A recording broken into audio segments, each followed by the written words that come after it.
Right, welcome to Talk Nerdy with me. Okay, we're gonna get super nerdy, super sciencey, gonna answer any and all questions about physiology, biomechanics, health, wellness, fitness, curling, technique, etc. And we can dive into the why behind all the things that you are wondering about. Okay, so I think it's very important, and one of the cornerstones of any of my training and any of my coaching is that you have to understand why you're doing things. I won't throw anything into a program unless it has a purpose. So all of my athletes are encouraged at any level to ask me why.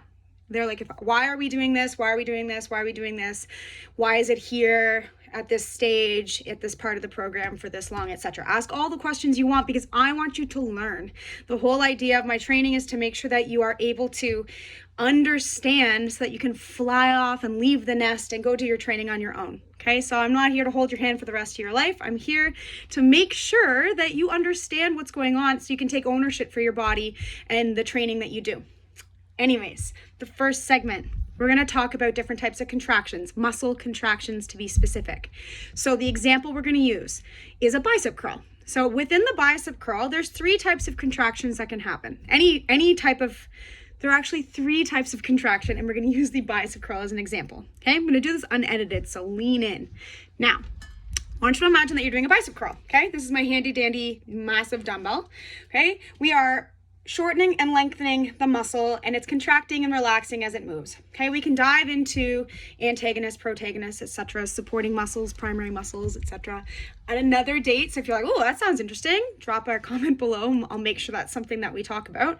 But for today, we're going to talk about different contractions. So when we do a bicep curl, we start with the weight at the bottom, typically, okay? And we take our bicep, so that muscle that runs in the front of our arm there, and it attaches below the elbow so that it can help to raise the elbow. Getting way too specific here. Here we go.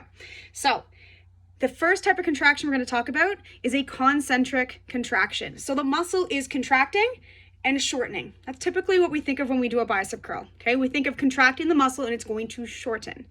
Now, as I lower the dumbbell, or in this case, the pencil, down, as we lower it down, the bicep doesn't just turn off, okay? So it's actually doing contractions as the muscle's lengthening. That's an eccentric contraction, okay? So number one, shortening, concentric, and then lengthening, eccentric contraction.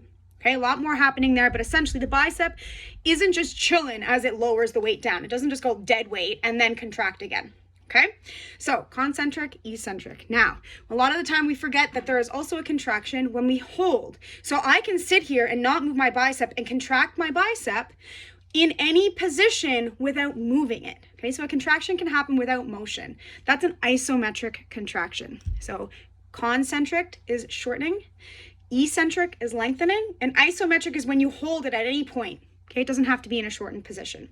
Okay, so those are the three types. Now, what do those mean for you? Now, when I make a training program, I actually like to use, and I feel like we need to have all three types of the contractions in our awareness to create some intent. Okay, so for bicep curling, we're just throwing the weight around and we're not thinking about the pause at the top, the pause at the bottom, and especially that lengthening contraction. We're missing out. We're basically half-assing, and we always use our full ass, okay? So just checking with my notes here. We got three types: shortening, lengthening, and held. Now, different contractions are used and accentuated to get differing results. Now, most of the time we think of that concentric because that's where the strength comes from, right? We're actually stronger on the lengthening of the contraction. So when we do bicep curls and we want to get stronger, if we want to do chin-ups or pull-ups and we want to get stronger, how I change that is I don't worry so much on trying to shorten the muscle and really try to bring you up. I worry on making you stronger through the eccentric. So you jump to the top and do, if you're one of my athletes, you know the cannonball. You jump to the top and then you lower yourself down really, really, really slowly so that your body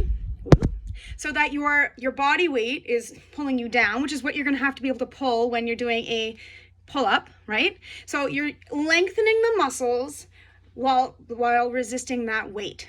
Okay, so when you need to go do the concentric, basically if you get stronger as the eccentric, on the eccentric part of the contraction, that's going to help your concentric contraction. Okay, so when we're doing things where we want to get stronger, typically I use the eccentric to help to overload the system because it's actually a stronger contraction. Same thing when it comes to rehabbing some things like with the knees and the quad extension. I use a lot of lifting the weight up in a quad extension and lowering really slowly. Means we can do less reps, which is less strain on any knee that might be a little angry, but it also means that we can do more weight than what you normally could create. Okay, so eccentrics are super important. Now the other side of that, if for example your goal is aesthetic and you're like, I want big bad biceps, and all you're doing is just adding more weight and you're throwing the weight up and you're losing it on the way down, the intent is lost. A, so you're kind of half-assing it, but B, you're not maximizing the lift. So if you want a bigger muscle, because you can lift so much heavier on that eccentric and we're having more time on under tension, we actually get more muscle damage, okay, on that muscle if we take our time on the way down and really feel the muscle on the way down. So anytime anyone wants big bad biceps, we're really focusing more on the speed and the intent of each part of the contraction to make sure you feel the bicep at all times, because that eccentric contraction is so important for muscle gain, okay, not just strength but muscle gain. Okay, so we want to make sure that training you're aware of all three types of contractions. Okay, you're doing a squat, you're not just like jumping up and down. Okay, in the training, you can change the tempo of a squat. So you could lower down for a couple seconds, hold for a couple seconds and take your time on the way up, and then switch up what order or what the tempo is for that squat. So that's another way that you can change your programming. Now, at different times in the season, changing the tempo so that the eccentric, concentric, and isometric are different become important, especially at the beginning of the off season. And then also because that eccentric causes more muscle damage, there's more soreness, which means that in season, we want to focus on that concentric, okay? How that helps and transfers into sport is if we've got a really strong concentric, our neurological systems is stronger and more turned on, so that's going to transfer to being on the ice. So a lot of my in-season work is actually more focused on the concentric. A lot of my off-season work is that isometric and eccentric. Those two cause more muscle damage and cause more soreness, okay? So I hope that makes sense. Depending on what part of the season you're in, we're going to focus on different types of contractions. Obviously not as a black and white, they all kind of intertwine. I'm still doing some eccentrics in season, still doing some concentrics off season. Okay, now the game changer, as I said, is that lengthening contraction. So let's say you're doing a lunge or a split squat, something where one leg is in front of the other. Okay, so if you don't know what those are, you can DM me, I'll send you a picture, or Google it, like that always works too.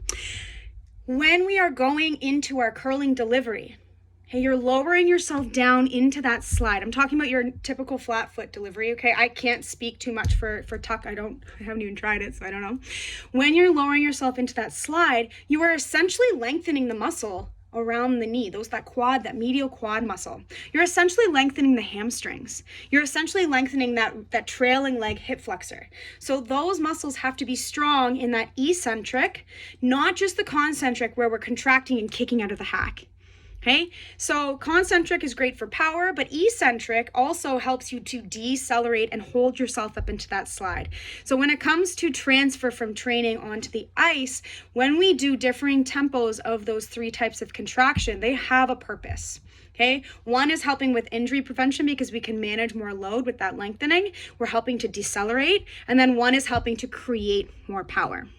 All right, so the show muscles are important to a lot of people. Okay, those ones I really make sure that all three parts of every single lift you have intent.